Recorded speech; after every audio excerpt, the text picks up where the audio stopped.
I have no time left. From tomorrow, William and Catherine will lead the monarchy in my place.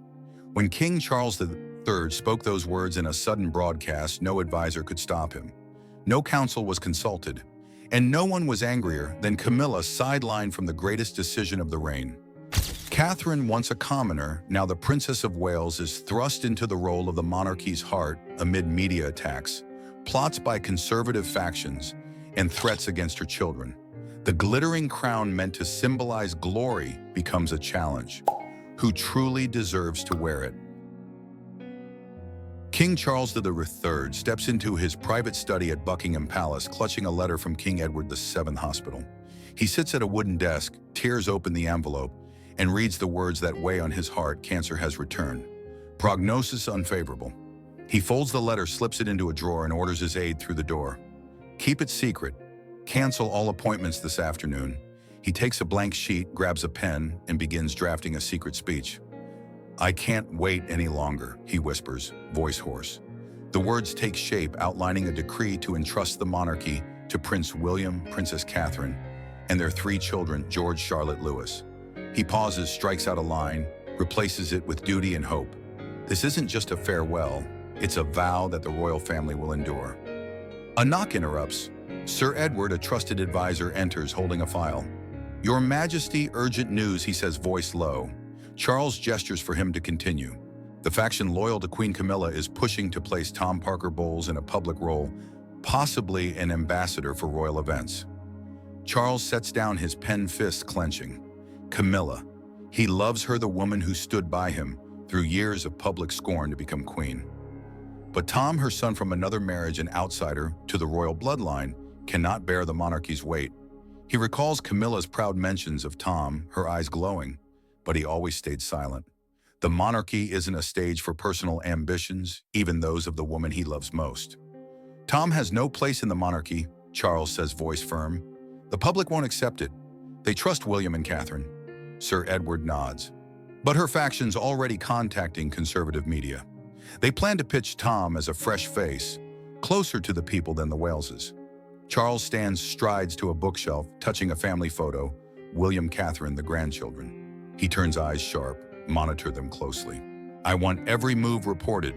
Sir Edward nods and exits. The doors click, a reminder. Charles must act fast before the palace fractures. The door's echo carries to Clarence's house, where Princess Catherine sits on a sofa, twisting her wedding ring. Prince William bursts in, tossing his coat onto a chair, voice tense. Kate, I just met with the Privy Council. The conservative faction doesn't want you recognized as the monarchy's center. They say you lack tradition. Catherine stands abruptly, striding to a desk, gripping its edge. Tradition? You mean because I wasn't born in a castle, right? William steps closer, taking her hand. You know I don't think that. But they fear you'll change the monarchy, its protocols, its image. She pulls her hand back, voice resolute. I've spent 10 years proving myself, William. I built charities, faced the press, raised our children to understand duty. If they think I'm unworthy, let them say it to you as the future king. William starts to reply, but a knock cuts him off. An aide hands Catherine an unmarked envelope. She opens it, a slip of paper falls out. You don't belong on the throne. She snatches it up, reads it quickly, and folds it into her pocket. William asks, What's that? She shakes her head, forcing a smile. Charity letter. Don't worry. But her hand trembles as she locks the door behind the aide. She turns to William. Promise me we'll protect our children, no matter who's behind this. William nods, but his eyes brim with worry. Back at Buckingham, Charles stands over his draft speech. He revises a line, striking out a section, adding, William and Catherine will lead with heart and duty. He recalls Sir Edward's warning about Tom and Camilla's image, rises his beloved wife, yet bearer of ambitions he cannot allow. He summons his aide, ordering, prepare a national broadcast, next week. No prior announcement. The aide hesitates. Your Majesty, the council, Charles cuts in, voice sharp. I am the king. They will follow. He sits, writing the final line. For the monarchy, for the people, I entrust the future to those I believe in. He stands tall, eyes resolute. I can't wait any longer, he says, voice ringing like a vow. The palace is silent, but whispers in the corridors spread, signaling a storm is coming. Queen Camilla shoves open the door to her study at Highgrove House, clutching her phone.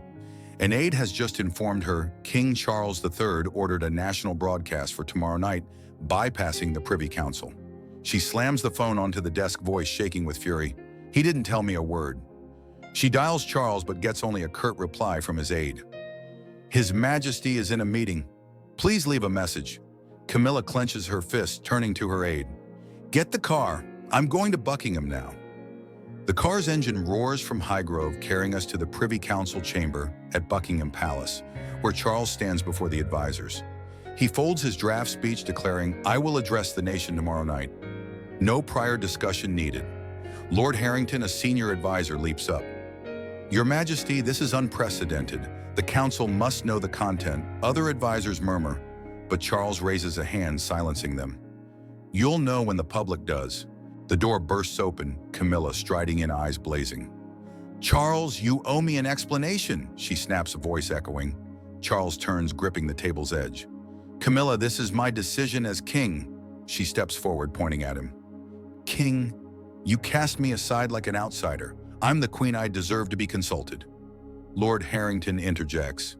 Your Majesty, the queen is right. A sudden broadcast will cause chaos. The conservative faction is already upset with the Waleses. The press is waiting to pounce. Charles glances at Camilla, then at Harrington. Chaos, or the truth about those plotting behind my back, like your faction. Camilla pushing Tom Parker Bowles into the spotlight. Camilla freezes but retorts. Tom has nothing to do with this. I just want you to respect me as your wife. Charles steps closer, voice low but firm. I love you, Camilla, but the monarchy is no place for personal ambitions. The broadcast will go as planned. Camilla spins away, fists clenched. You'll regret this, Charles. She storms out, the advisors silent, Buganin Theo. Charles orders, prepare the blue drawing room for the BBC. No delays. That afternoon, William hurries to meet Charles after a text from an aide. His father has never acted so abruptly without the council's input, and it unsettles him. William's footsteps echo in Buckingham's halls as he opens Charles's study door. Charles is revising his speech when William enters. Father, I spoke with the advisors, William begins. They say the palace isn't ready. I urge you to postpone the broadcast. Charles sets down his pen, looking at his son. William, my boy, don't let caution dim your courage. He stands, placing a hand on William's shoulder. I know you're worried, but I've waited too long to do what's right. You and Catherine are the future. I trust you. William shakes his head. Father, I'm not sure I'm ready. Catherine's under pressure from the council. The press is targeting her. Charles smiles sadly. The crown doesn't wait for readiness, William. You'll learn as I did. He returns to his desk, holding the draft. Prepare yourself. Tomorrow is pivotal. William leaves, heart heavy. In the hallway, an aide whispers, Sir, reports say the press is preparing articles against Princess Catherine. William clenches his fists, ordering monitor them closely. Don't let Kate know. But he doesn't realize another letter has reached Kate before he could stop it. At Clarence House, an aide knocks, handing Catherine an unmarked envelope. She opens it, hands trembling, as she reads, Keep your children off the throne, or there will be consequences. She folds the letter, locks it in a box, and grabs a paper writing, Call security. Increased protection for George Charlotte Louis. She stands, stepping to the window, fists clenched. They want to scare me, she whispers. But they don't know I'll fight to the end. The clock chimes midnight, signaling Charles's broadcast will change the monarchy forever. The Buckingham Palace clock chimes 7 p.m., marking the live broadcast. In the blue drawing room, King Charles III stands before BBC cameras, holding his speech. He takes a deep breath, looking into the lens. My dear people, today I stand as a father, a grandfather, more than a king. He begins, voice steady but deep. I entrust the monarchy's future to Prince William, Princess Catherine, and my grandchildren, George Charlotte Louis. They are the nation's heart, and their duty begins now. The nation falls silent. In London, pubs, TV screens, hush laughter. In Welsh homes, families pause, dinner, eyes glued to Charles. At Clarence House, William and Catherine sit before the TV, hands clasped, eyes tense. Charles concludes, I believe they will lead with courage and love. He steps from the podium, cameras cut, but the palace trembles like a bomb went off. At Highgrove House, Camilla switches off the TV, gripping her chair. She says nothing, but her eyes burn with betrayal.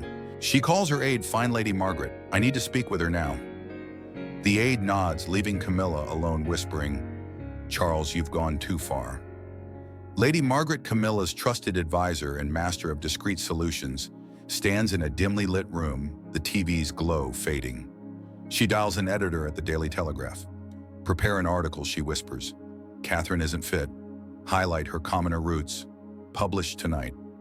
She hangs up, eyes sharp, and slips out of the palace into the dark. Charles's speech stirs England's night. In a Soho pub, the TV replays his words. The crowd cheers, raising glasses to William and Catherine.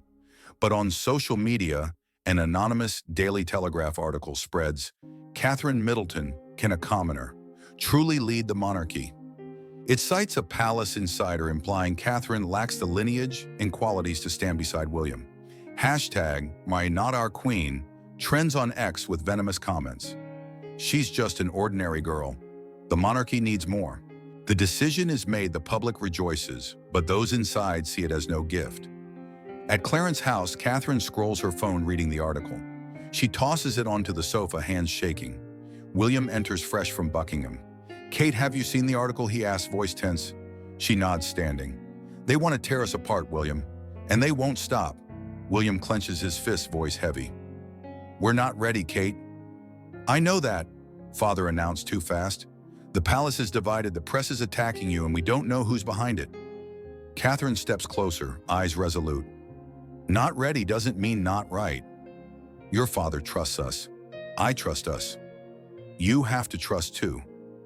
William shakes his head, turning away. "Trust when the world is tearing you apart. When our children could be dragged into this," Catherine grabs his hand, voice low but firm. "We'll protect our kids, but if you back down now, they'll think they've won." "Is that what you want?" William, his silent eyes torn.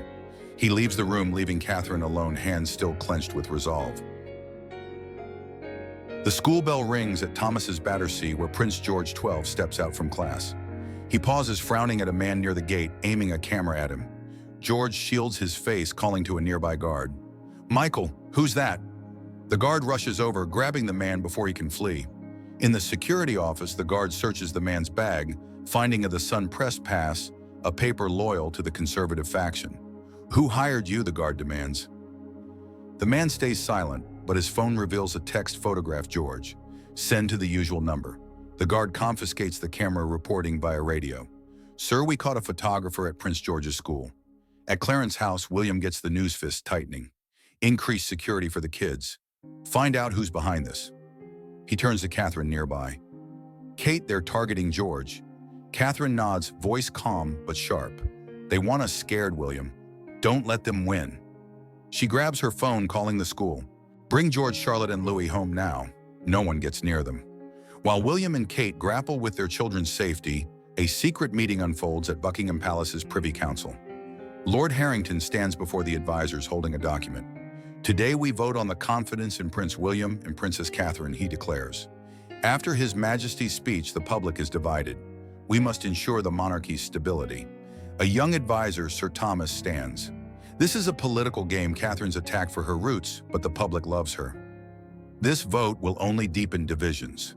Lady Margaret, Camilla's ally, interrupts. "Love the public is easily swayed. Catherine has no lineage. We need someone traditional." The advisors split into factions, voices rising. Lord Harrington raises a hand. "The vote will proceed. Results go to His Majesty tonight." As they disperse, Lady Margaret dials a number, whispering, "Push the new article." Stress Catherine's lack of council support. Her hang-up sounds like a declaration of war. Meanwhile, at Highgrove House, Queen Camilla stands at her desk, holding invitations for a charity event tonight at Banqueting House. Catherine's name is deliberately omitted. Still fuming over Charles's speech that sidelined her, Camilla orders her aide. "Send the invitations now. Ensure the press knows the Princess of Wales isn't invited." The aide hesitates. "Your Majesty, this will spark rumors of a rift." Camilla smirks, voice cold. "That's the point. Charles thinks he can cut me out. I'll show him." She reviews the guest list, nodding with satisfaction. This event isn't just charity, it's Camilla's way of venting her anger, asserting power before the public. At banqueting house that evening, camera flashes erupt as Camilla steps in her red dress, bold, her smile confident. Reporters swarm a Times journalist raising a microphone. "Your Majesty, we don't see Princess Catherine on the guest list. Was she excluded?" Camilla smiles smoothly, replying, "This event focuses on charity. Everyone has their role." A Sun reporter presses, "But no invitation for Catherine. Is this a sign of a palace rift?" Camilla raises an eyebrow, saying nothing, but her smug glance betrays her. She ascends the podium, starting her speech as social media explodes. An X-post spreads Camilla snubs, Catherine from major event royal rift, hashtag your royal split trends with comments Camilla's the real queen. Catherine has no place. Suddenly flashes flare at the main entrance. Catherine steps from a car hand in hand with Charlotte. She smiles calmly. Charlotte curtsies to the crowd with her mother's confidence.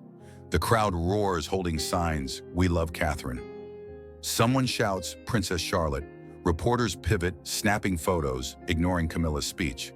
A journalist asks Princess Catherine, "Are you here to counter rift rumors?" Catherine replies, voice soft but firm, "I'm here for charity and the people. Our family is always united." The crowd cheers wildly. Camilla, gripping the microphone, forces a smile, but her eyes darken as attention shifts to Catherine. She and Charlotte enter the hall, engaging guests, drawing every gaze. A bystander whispers, "She didn't need an invite. She is the monarchy." The next morning, Clarence House is flooded with hundreds of thank you letters from the public. "You're our pride," one reads. "Charlotte will be a great queen," another says.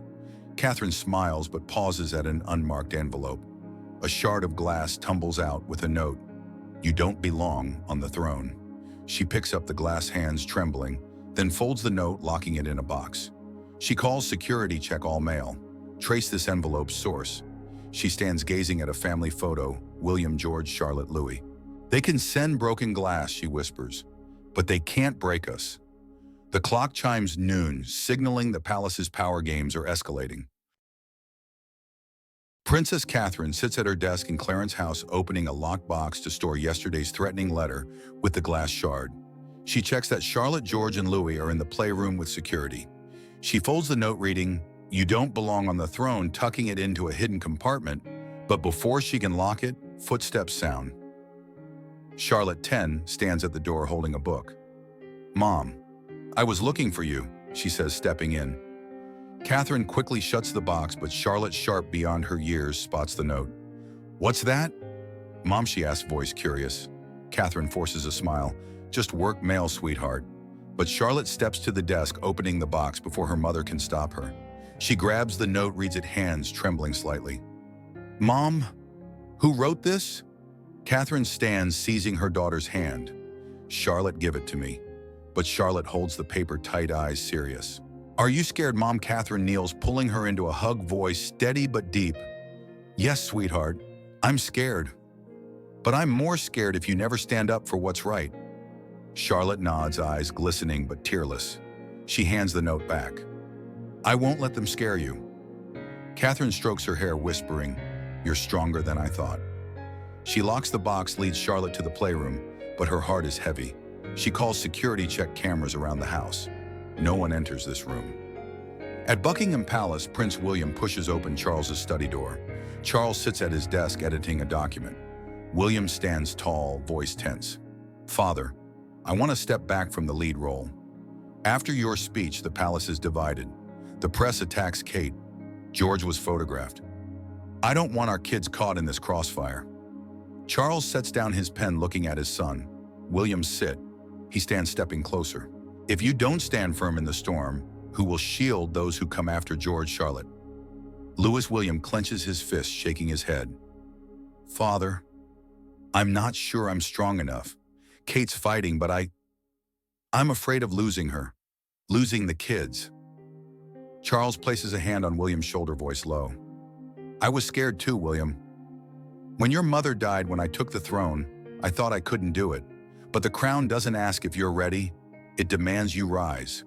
He turns to the desk, picking up a family photo, William, Catherine, the grandchildren. "You and Kate are my hope. Don't give up." William is silent, eyes torn. He nods, leaving.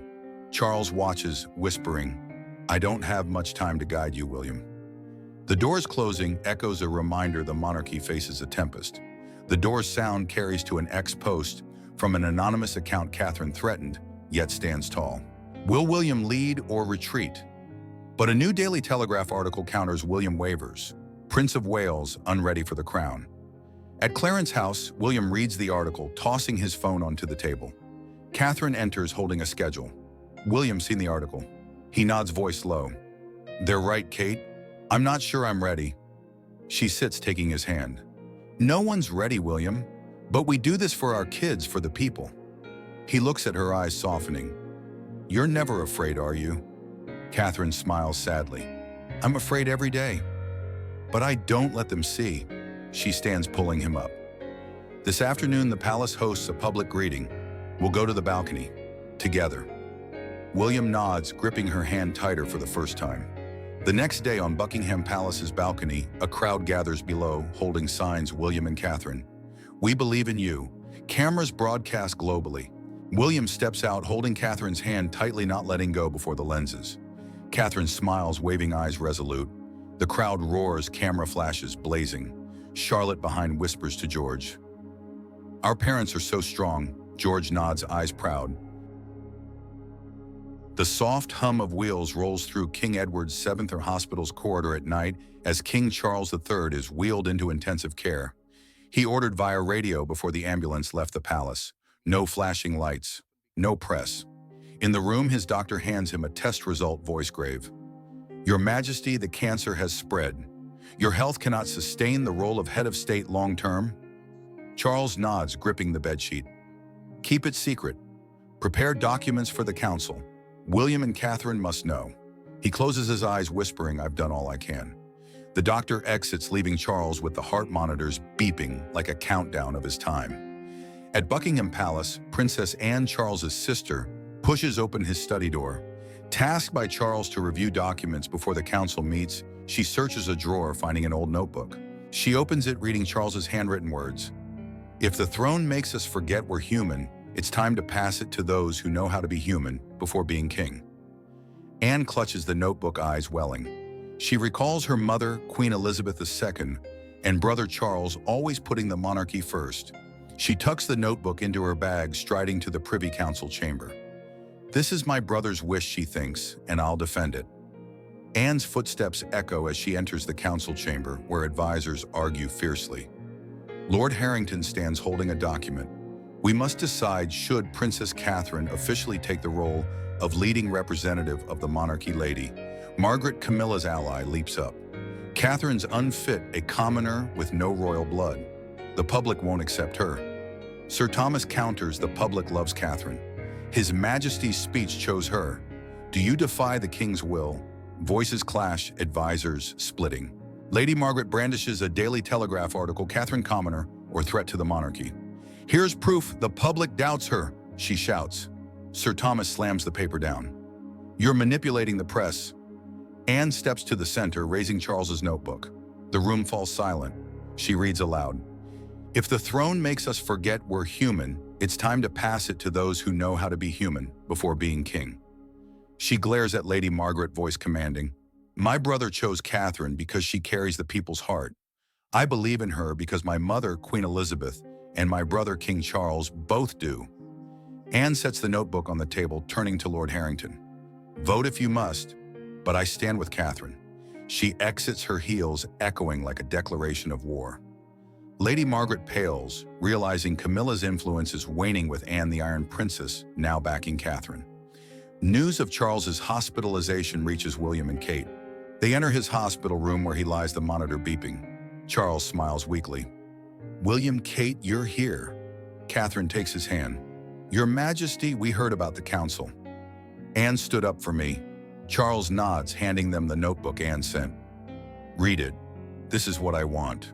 William opens it, reading the note, eyes reddening. "Father, I'll try."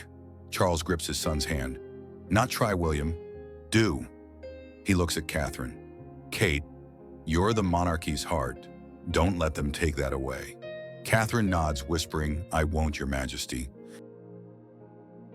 The loudspeaker blares outside Kensington Palace's gates as Princess Catherine steps from a car holding hands with Charlotte and Louis George at her side. No pomp, no crown, she ordered an unusual procession, just a walk around Kensington to meet the people. Thousands gather waving signs. We love the Wales's cameras broadcast live flashes snapping. Catherine smiles, waving, leading the procession, voice firm, as she tells security open the gates. Let the people come close. The crowd roars applause, erupting as Catherine begins walking, her children following. She turns to William nearby, whispering, "Today we show them who we are." William nods, squeezing her hand, briefly ordering security. Ensure safety, but don't block us from the people. The crowd's cheers rise as Prince George XII approaches the metal barrier separating the public. He bows, then shakes hands from an elderly woman holding a "God Save the Wales" sign to a boy waving a Union Jack. "Thank you for coming," George says, handing the boy a royal badge from his pocket. The crowd shouts, "George, future king!" He blushes but keeps shaking hands, eyes confident as if his mother taught him to face the world. A Times reporter raises a microphone. "Prince George, how does it feel to meet the people?" George smiles, "Proud, sir. They're our family." Beside George, Charlotte, 10, walks with Catherine, watching the crowd. She whispers, voice clear, "I'll learn French to travel the world like you, Mom." Catherine grips her hand, smiling. "You'll do better than me, Charlotte." The girl steps to a group of students by the barrier, chatting about school, making them laugh. A girl holds a sign, "Charlotte, our Queen Charlotte," curtsies, graceful yet confident. Louis VII darts to King Charles III's wheelchair, wheeled in from the hospital. He grabs his grandfather's hand, eyes sparkling. "We'll keep your kingdom safe, Grandpa," he says, voice small but firm. Charles looks at him, then up at Catherine, leading the procession, George shaking hands, Charlotte chatting. His eyes well with tears, hand tightening on Louis. "I was once afraid," he whispers, voice trembling. "But today I feel only peace." The nearby crowd spots Charles shouting, "God save the king." A citizen places a rose on his wheelchair, making Louis beam. Charles signals the guard to pause, raising a hand to wave, eyes shining with faith. The crowd's chant carries to a secluded corner near Kensington's gates, where Queen Camilla stands quietly clutching her phone, reading X posts with Charter Wales United trending. She came to observe, still bitter from Charles's speech that entrusted the monarchy to Catherine without her input. But as she watches Catherine lead her children, George greet the people, Charlotte engage students, and Louis comfort Charles, Camilla's gaze softens, no longer sharp. She sees Charles, waving, eyes teary, Louis smiling beside him. Camilla whispers to her aide, "Cancel tonight's article. No more rumors." The aide, stunned, replies, "Your Majesty, but Lady Margaret has already..." Camilla cuts in, voice low, "I've done enough. They are the future." She looks at Catherine one last time, her expression pensive, realizing her historic role, though unapplauded, is complete. She steps into her car, ordering it to leave. The engine's hum blends with the cheers, a quiet farewell.